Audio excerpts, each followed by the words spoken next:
Welcome to Wrapped Up Wednesdays. What is going on, YT? It is your boy Diego, but as always, you can call me Chancho or Chanch, whatever floats your boat. And we are finally back with our true crime series, Wrapped Up, and I'm here with my co-host, as always, Ashley. Say hi to the people. Hello. Welcome to what is now and finally episode 9 of Wrapped Up. We want to welcome each and every one of you back to the channel. We know we've been gone for a while, but we are excited to finally be back. Today's story that we will be talking to you guys about was actually suggested by one of our subscribers that goes by the name Hope-RM8FT. Thanks for the story suggestion. And if you guys have any stories out there that you would like for us to talk about, feel free to drop it down in the comments and we'll do our investigative research. And who knows, maybe your story might be broadcasted on a Wednesday. Yeah, so today's story was actually a really high profile case from a few years ago. I'm sure if you're out there, you've probably heard about it. It was all over social media. It was all over the news. Everybody was talking about it. Today's story is actually the story of Gabby Petito. If you don't know about this story or, the details, maybe you do, but maybe you just don't know how it ended. Like our subscriber who commented about this story said that they never really knew how the story ended. And I feel like a lot of people, once this story started dropping out of the mainstream media, like news and social media, people never really found out how it ended. So today we're going to go over that information with you guys. And if you're new to the channel, welcome to the only show on the entire internet where the title of the show, called Wrapped Up, not only describes the cases that we talk about because, well, we know who did the murder or who is behind the story, but it also describes your co-hosts, and as you can see, we're wrapped up. So if you are new to the channel, then we want to also invite you guys to subscribe because we are trying to get a new story for you guys every single Wednesday. Once again, guys, thank you so much for hopping on and watching our video. As you know, it's Wrapped Up Wednesdays. If you guys are into true crime like Diego and I are, we would like for you guys to leave a comment and also like this video down below, just so that way we can continue doing what we like to do. And now let's get down to our disclaimer. Warning, the following contains descriptions of crime scenes and other materials that some may find disturbing. Viewer discretion is advised. We also want to say that we mean no disrespect to the victims or the families involved. And with that being said, guys, let's go ahead and get straight into today's story. Okay, so Gabrielle Venora Petito was born on March 19th, 1999 in Blue Point, New York, and she was raised in New York with 6 younger siblings and half-siblings. So in the year 2017, Gabby actually graduated from her high school called Bayport Blue Point High School, where she would meet her future boyfriend, Brian. Now, after graduation, Gabby went to North Carolina and she started working as a hostess from September 2017 to January 2019. So Gabby applied to Cape Fear Community College, North Carolina, but she actually never went. And in March 2019, Gabby began dating her former classmate, Brian Laundrie. So soon after they began to start dating, Gabby moved in with him and his parents, who lived in Northport, Florida. And while they were in Florida, Gabby and Brian, they were both working at Publix, and they actually quit right before COVID-19 began. And Gabby and Brian both had a love for road trips. They really liked going out on the road and experiencing the world, taking trips together. And in late 2019 through early 2020, they actually did a cross-country drive from New York to California. And in July 2020, Gabby and Brian actually got engaged and they made plans to take another trip. And in December 2020, Gabby purchased a van that she would later convert into a camper. And after working long hours and saving money, Gabby and Brian were finally able to take their next trip. On July 2nd, 2021, Gabby and Brian left for their trip. Now remember, in chapter 1, we had said that Brian and Gabby had a love for travel. So they decided that on July 2nd, 2021, that they would take that said travel. So some of the places that they decided to stop was the Monument Rocks, the Zion National Park, and the Canyonlands National Parks. Now, if you guys have been there before, you know that these are wonderful like little parks that have really good history behind it. While visiting these sites, Gabby was also vlogging about her life, and she was making travel videos. She would post these travel videos to YouTube and Instagram, and on both of these platforms, Gabby actually had a really good following, and her YouTube name was actually called Nomadic Static. Pretty cool, huh? On October 12th, 2021, a waitress called 911 and stated that a couple, who would then later on be labeled as Gabby and Brian, were actually fighting at the Moonflower Community Cooperative in Moab, Utah. The witness also stated that that man, aka Brian, slapped the woman, Gabby. Then they said that they proceeded to run away and kind of like walk down the sidewalk. And then this is where the man, aka Brian, would then slap the woman, aka Gabby, again. Now, of course, the eyewitness did not know at the time that this was Brian and Gabby, so she was just telling the police officer what she was seeing, right? And then you had another eyewitness in that same area claiming that Gabby and Brian were talking very aggressively to each other, and that at one point she saw that Gabby had actually punched Brian in the arm. That same eyewitness claimed to have seen Gabby get in the in the driver's seat to basically drive away and leave Brian behind. But then that's when Brian opened the door to the passenger seat, jumped in, and they both drove away in that car. And then while they were driving away, the eyewitness, while she was on the phone, she overheard her tell Brian, "Why do you have to be so mean?" Moab City Police spotted the van driving erratically and decided to pull over the van. Police found Gabby Petito crying heavily in the passenger seat and captured her saying this in the body cam. Now, before I read this, I just want to point out that they actually did a swap-a-roo because the eyewitness saw that Gabby was driving, but then somehow in the midst of that, Brian took over. And then as they were driving down, this is when Moab police pulled them over, and then Gabby had this to say in the body cam. "Yeah, I don't know if some days I have really bad OCD. I was just cleaning and straightening up. I was apologizing to him and saying, I'm sorry that I'm so mean, because sometimes I have OCD, and sometimes I can get really frustrated. Not like mean towards him, my vibe is, I'm in a really bad mood. And I was just saying I'm sorry if I'm in a bad mood. I had so much work I was doing on my computer this morning, and I just now quit my job to travel across the country, and I'm trying to start a blog. I have a blog. So I've been building my website. I've been really stressed, and he doesn't really believe that I can do any of this. So we've just been fighting all morning, and he wouldn't let me in the car before." So this is basically everything that she's telling the Moab City cops. Now, the way I read it was not at all how she was expressing it. If you've seen the video by now, it was pretty viral on TikTok, YouTube, Instagram, Facebook, you name it. She was heavily crying, and she was just trying to express to the Moab City Police what was happening. Well, here we can start seeing that Brian is like very, very not a good person already. Yeah. Like just from that clip that maybe or maybe not, you guys have not seen it, but you can tell that she's like super under like distress, and you can tell that he's really controlling of her, and it's almost like she's apologizing, even though she's the one that's being victimized here. Right, exactly. And then as the cops are listening to her, Brian is just kind of like in the back, no expression, no like, honey, it's okay, like, come here, let me give you a hug. In a way, he's just kind of saying, listen, I'm not the issue, she's the issue. So not only did the cops see Gabby crying her eyes out, they also saw marks on her arm and her face, right?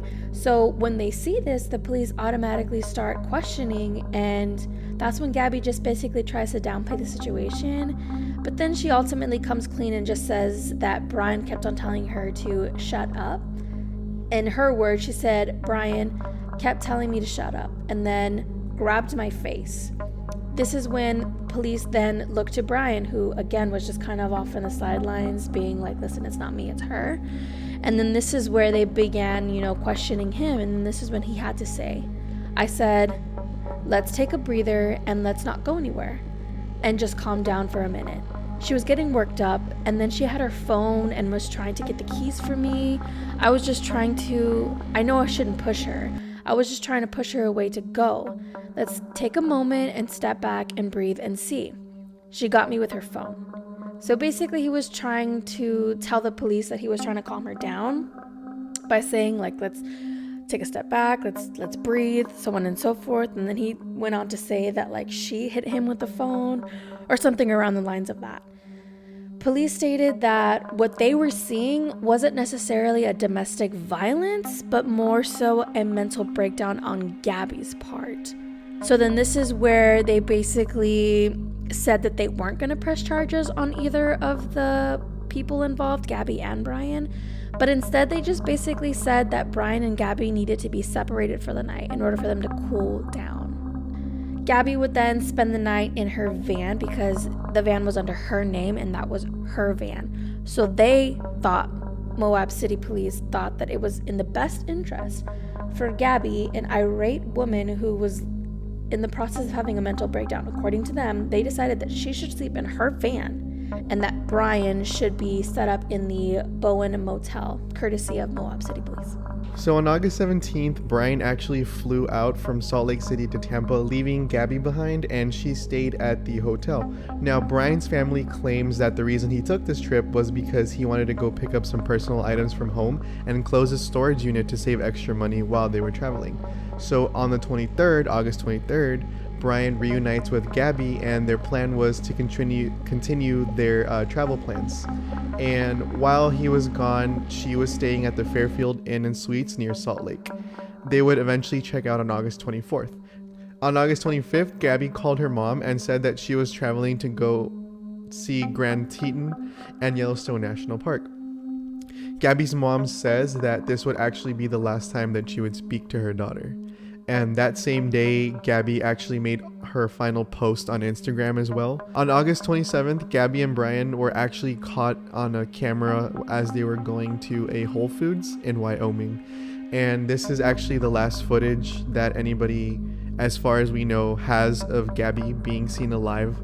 That same day, a text from Gabby's phone was sent to her mom that said, "Can you help Stan? I just keep getting his voicemails and missed calls." Gabby's mom found this really, really weird. Now, this is one thing that me and Ashley have actually talked about here on Wrapped Up before. When somebody texts you through somebody else's, like for example, if I was to get a text from Ashley, I can like very easily tell if it's her or if it's not her. And this is basically the same feeling that Gabby's mom got. You can sense somebody's tone, somebody's like their specific way they talk through a text, even though it's just a text. If you know somebody, if it's your family, if it's your friend, if it's your wife, your significant other, you know how they text, you know if they use emojis, etc., etc. Grammar mistakes, the way they write their words.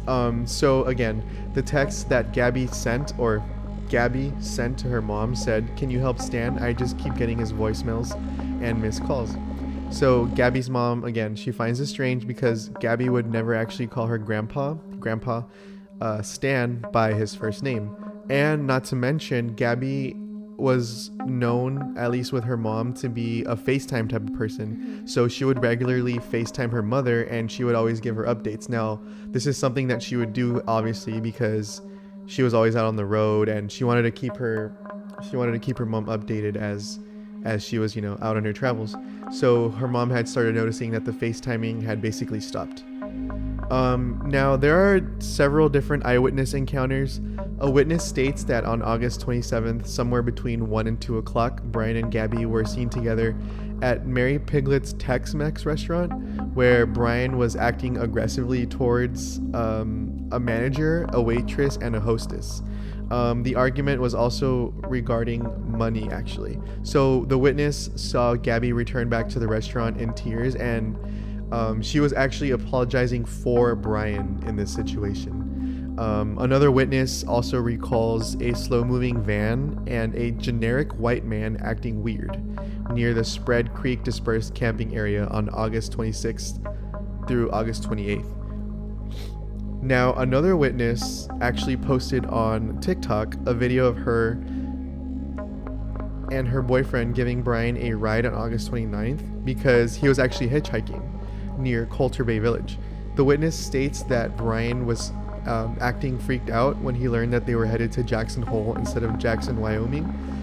Brian asked to get out of the car shortly after 6:09 p.m. The witness found it weird that Brian had originally offered $200 for a ride and didn't appear dirty, even though that he claimed that he was camping for several days. Interesting. So another witness also says that she picked up Brian from Jackson Lake Dam at around 6:20 p.m. and then dropped him off at the entrance of the Spread Creek dispersed camping area. Brian had offered her gas money for a 20-minute ride, but he said that he didn't want to be driven further than the entrance of the campground. So the witness states that Brian started getting really antsy about getting out of the car as it approached the campsite. On August 30th, the last message from Gabby's phone was sent. All it said was, "No service in Yosemite." Now, Gabby's mom, again, upon reading this text, just felt really strange about it, and she could feel that it wasn't Gabby who was sending the message. On September 1st, Brian actually comes back home to his parents' house, and at this point, he's already alone. Gabby's nowhere to be found. Where is she? He comes back home. The person that he was, by the way, in her van, he comes back home and he's by himself. So where's Gabby at? His fiance. So on September 6th and 7th, Brian and his parents actually go camping to Fort DeSoto Park. And this leads us straight into chapter 3, the cover-up. On September 11th, Gabby's mom officially files a missing persons report since, again, the last time she's ever heard of Gabby was in August. According to the Independent article, Gabby's mom had this to say. The first couple of days when I wasn't getting a response, I believe she was in a place with no service. It was like day 8 or 9 that I really became concerned. It was reported that Brian and his parents went camping sometime between September 6th through the 8th, days before Gabby was officially reported missing. Kind of makes you wonder if Brian informed his parents of what happened to Gabby and they all just kind of decided to get away and go on a hike together. If that's the case, truly all I have to say is how truly disgusting of you to get that information of what your son did to his fiance, and your first instinct is to be like, let's just go. Now at this point, does the media already know about the story or not yet? Officially, I don't think so, because it was one of those things like on Twitter where it was like, where's Gabby? And shortly it started like picking up traction. So on September 11th, not really. Like it wasn't really known as it would soon come known, obviously. Because now we live in an era of TikTok, Instagram, all that stuff. Like you put one thing out there, next thing you know, it kind of like just ignition. Police began to surveillance Brian's home and saw that he left his home on September 13th. On September 15th, police saw Brian's car parked outside of his home and believed that they saw Brian exit his car. At the time, Police Chief Todd Garrison said this to the media. All I'm going to say is that we know where Brian Laundrie is. That same day, Brian was actually named a person of interest since he was most likely the last person to have seen Gabby, aka his fiance. I cannot stress that enough. Once Brian found out that he was a person of interest, his parents immediately hired a lawyer, and that advisor advised him to remain silent. Brian and his family refused to talk about this case to anybody. They wouldn't talk to the media, and they sure did not talk to the police. They just didn't. Shortly afterwards, Brian informed his parents that he was actually going to go on a hike near Carlton Reserve in the middle of an investigation. On September 17th, Brian's parents filed a missing persons report and claimed they hadn't seen him since he left the house on September 13th. Now, if you guys remember, Police claimed that they saw Brian's car parked outside of his home and claimed that they saw him exit his car on September 13th. But what they didn't know was that it was actually Brian's mother who exited the car. But when she exited, she didn't show her face. She kind of backed out and then walked forward, just showing the back. So that's when police realized, oh my gosh, we made a mistake. We basically said we knew where Brian was, but we actually didn't. Because according to his parents, on September 17th, he was officially reported missing. Now, how much does Brian look like his mom that they would confuse him like that? That's kind of weird. I don't know. Yeah, it's just kind of... Very weird, considering... And for his mom, this is kind of weird. Police are supposed to be experts. Are they not? I don't know.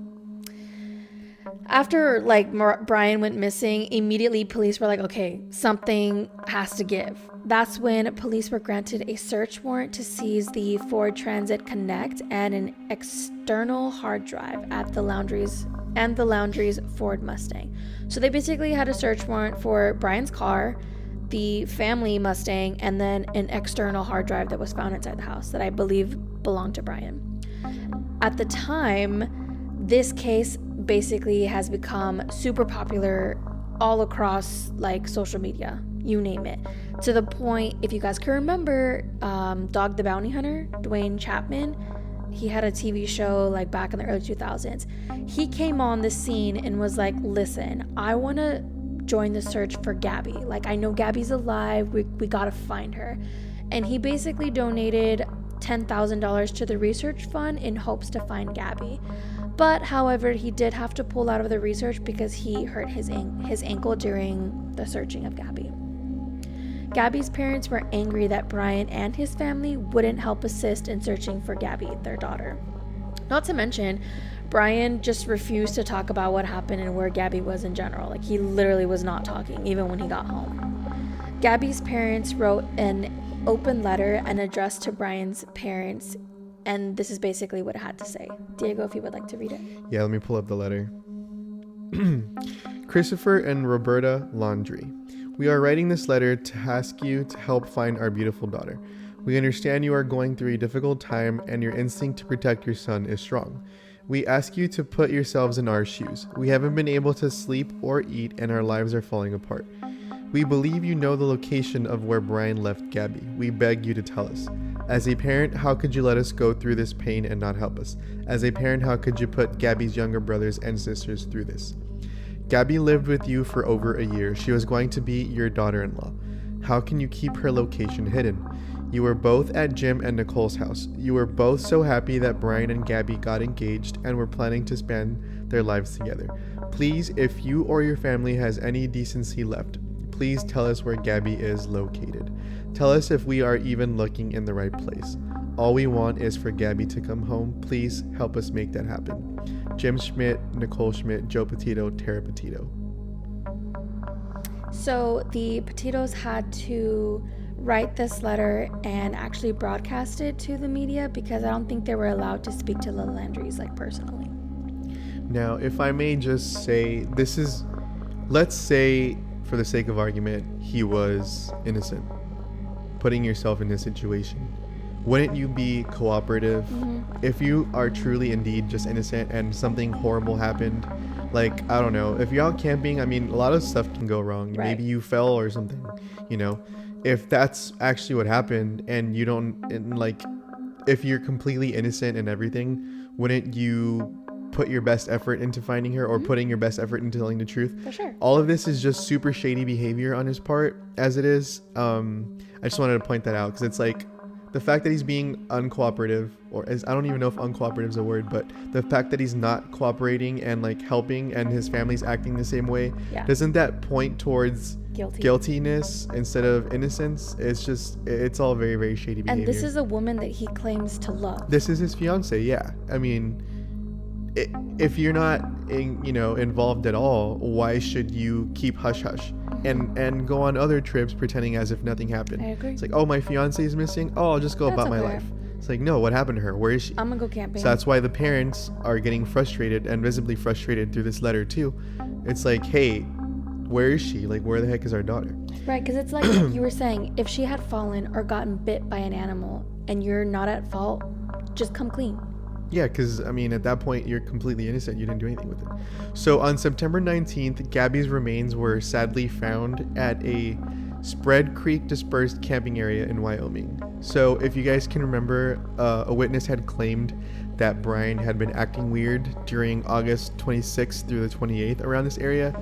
And an autopsy had actually determined that the cause of death was homicide by blunt force injuries to the head and neck with manual strangulation.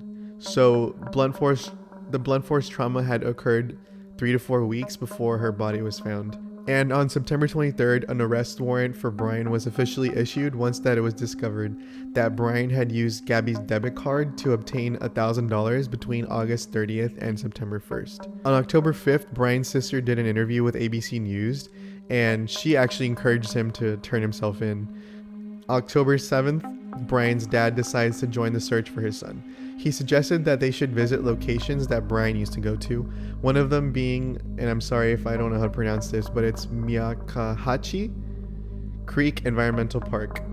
If you guys know how to pronounce that, drop that below. Little did the public know that Brian's body would actually be found there several days later. And on October 20th, Brian's skeletal remains as well as some of his belongings were found in Miakahachi Creek Environmental Park. Now, an autopsy was conducted for Brian's body, but a cause of death couldn't actually be determined. The public found this very suspicious that Brian's body was found in the area that his dad had actually suggested that they looked at. It all just seemed a little bit too coincidental for the public to be like, the public looking into this. It's like, oh, the dad suggests, hey, maybe you should look here, and that's where they find his remains. So the public at this point, the general, like the consensus feeling from the public, people, outlookers looking into the story was that not only were Brian's parents playing along the entire time, but they knew where he was the entire time. On November 23rd, the cause of death for Brian was determined to be self-inflicted gunshot wound to the head. Now, remember just a little while ago we mentioned that the police had found Brian's belongings. Well, in those belongings, there was actually a notebook, and this notebook actually turned out to be a journal entry where basically a lot of the information ended up being spilled.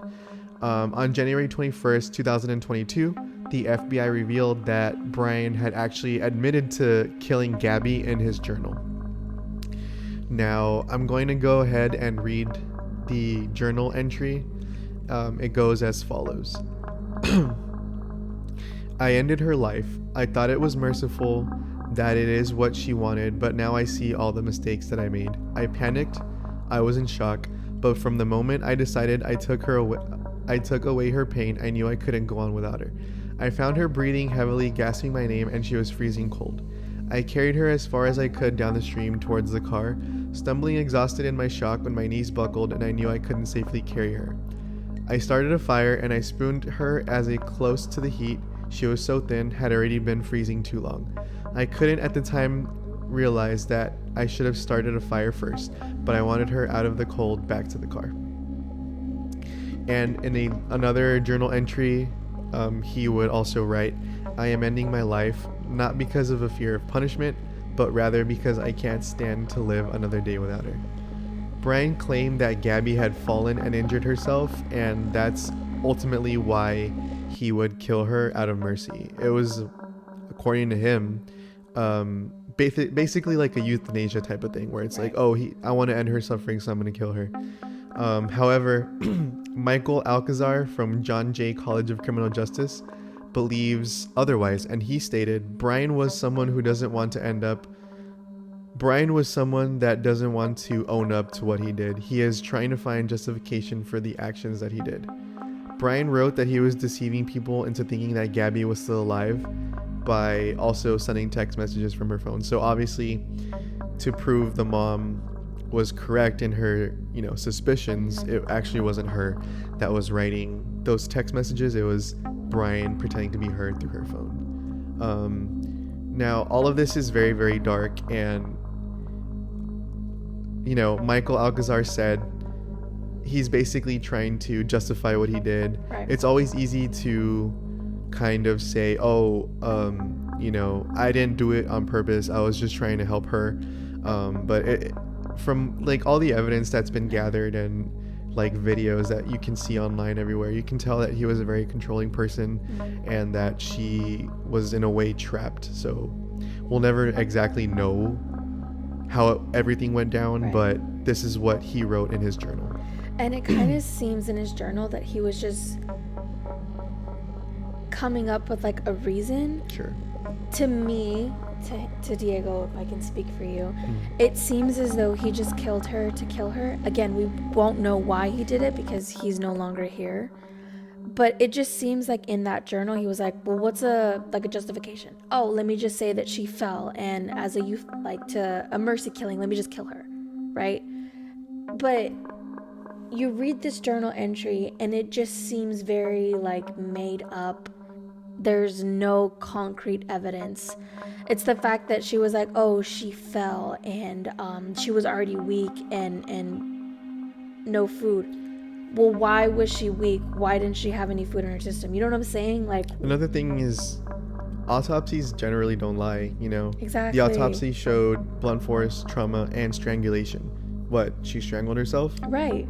No. She tripped over a branch and just you can't accidentally choke. Be real, Brian. Be real. Strangulation. Right. So reading this journal entry, it was like, first of all, you're lying. And it all just goes back to the fact that the parents are they just look worse and worse as a story, as we find more and more out of the story. Yep. Oh, I don't know where my son is. But then they know exactly where exactly. They know exactly where his remains are at. It's all just too coincidental. The parents were essentially compliant with. They probably knew what he did and wanted to cover up exactly what was going on. Right. And it was the fact that like he got home and then they went on a camping trip. Yeah.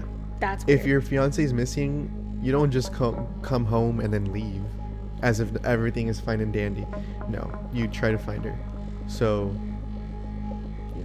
Right.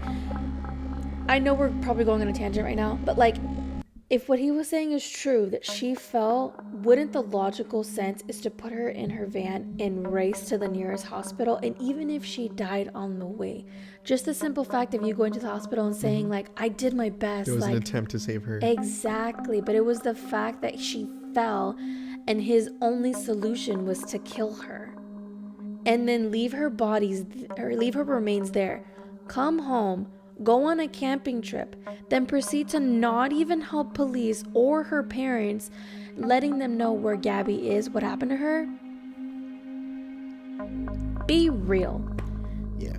So going off about basically how, the public started perceiving the story, how everybody just started, you just get a feel of things from watching like maybe interviews or clips from the internet.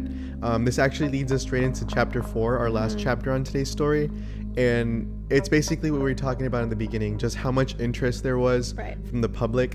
Just maybe from the outside looking in, there was just so much interest because it's like this young couple, they look like they're just having like this beautiful relationship. They're posting photos.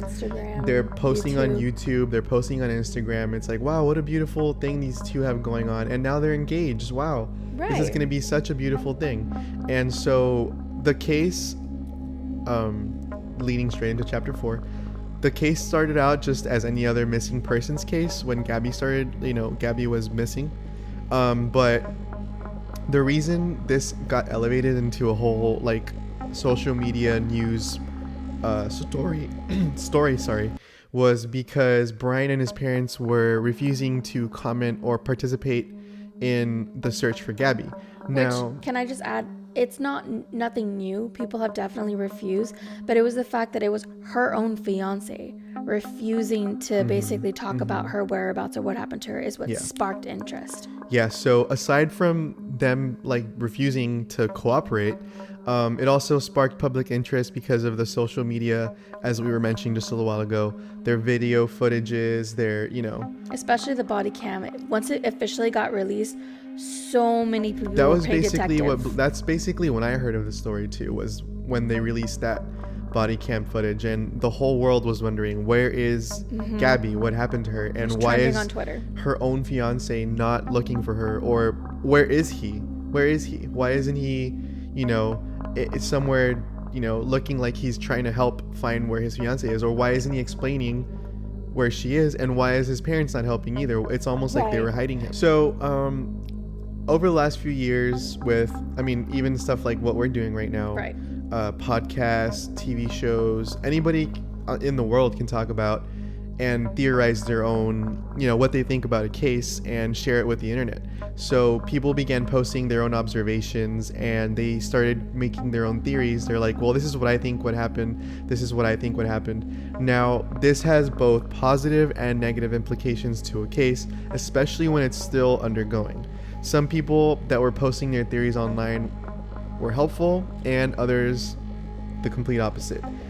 This actually caused protesters to start camping outside the Laundrie's home, and they were basically demanding answers. The public knew that the Laundries were hiding information, because how was it that Brian came home without his fiance from the trip, and no call to her parents to inform them that she went missing, and also refused to comment about her whereabouts? And because nothing was adding up, the public really, more than anything, wanted answers.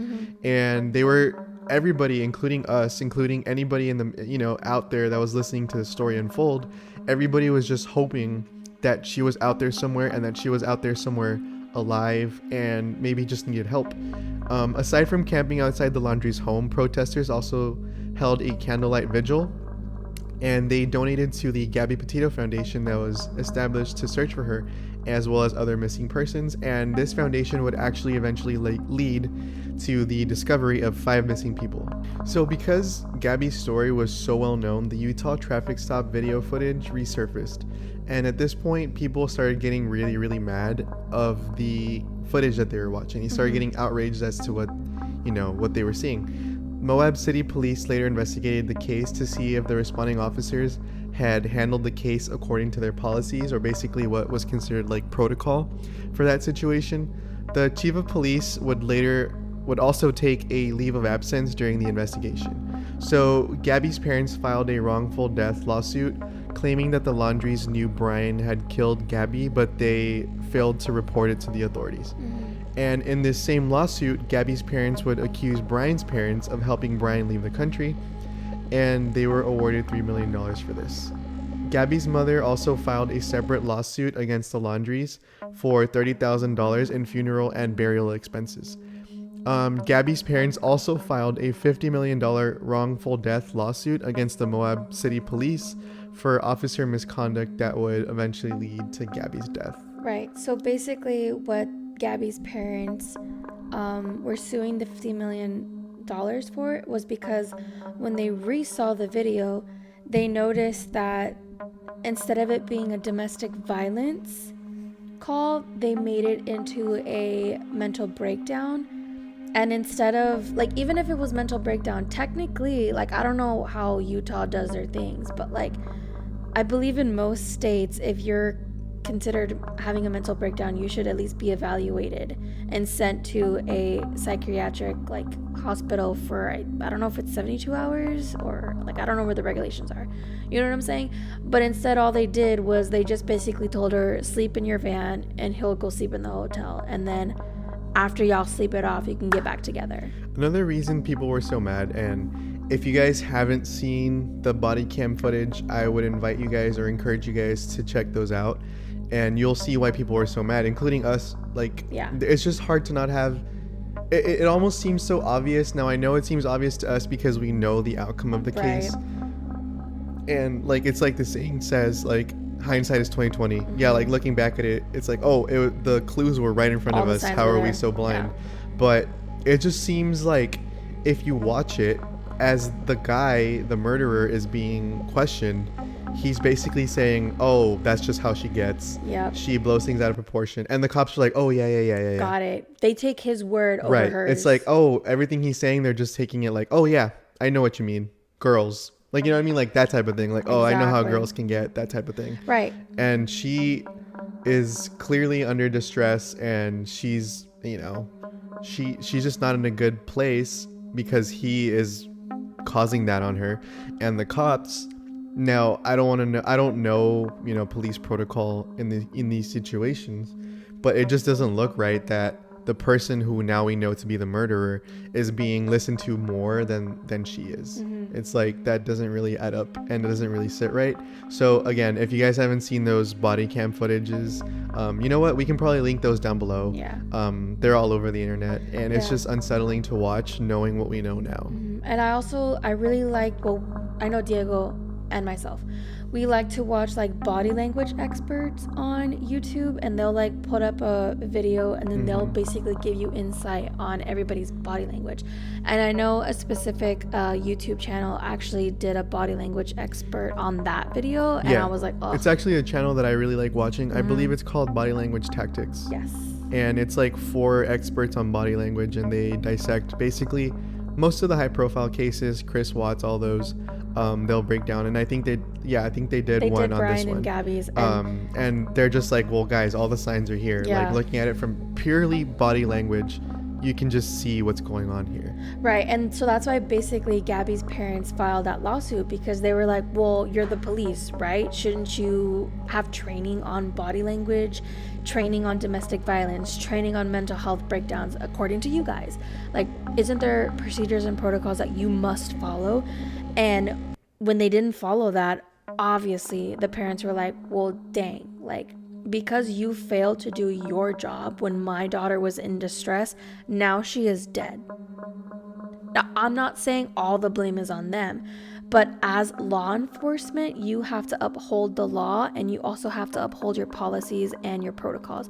And if your protocols say if somebody's having a mental breakdown, they must be in psychiatric holding for 72 hours, then you must do that. You can't go based off of what boyfriend says. Oh, she's like this all the time, like, she'll get over it.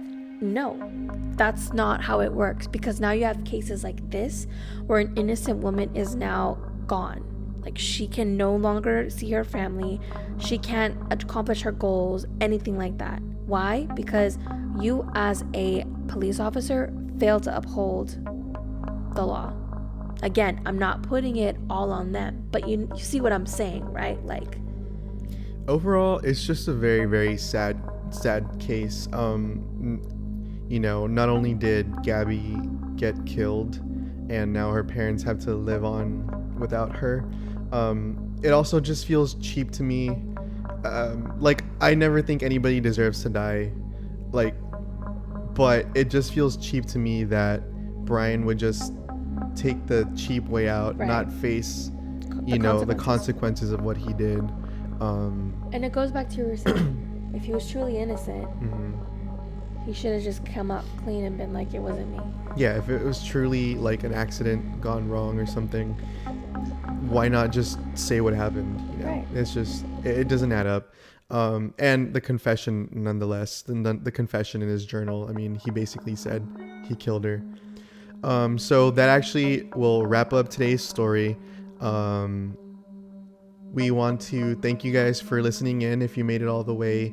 If you guys, as Ashley was mentioning earlier, have like another story that you want us to talk about, we are doing a story on Israel Keys, and how sick of a story that is. We're doing a story on that one too.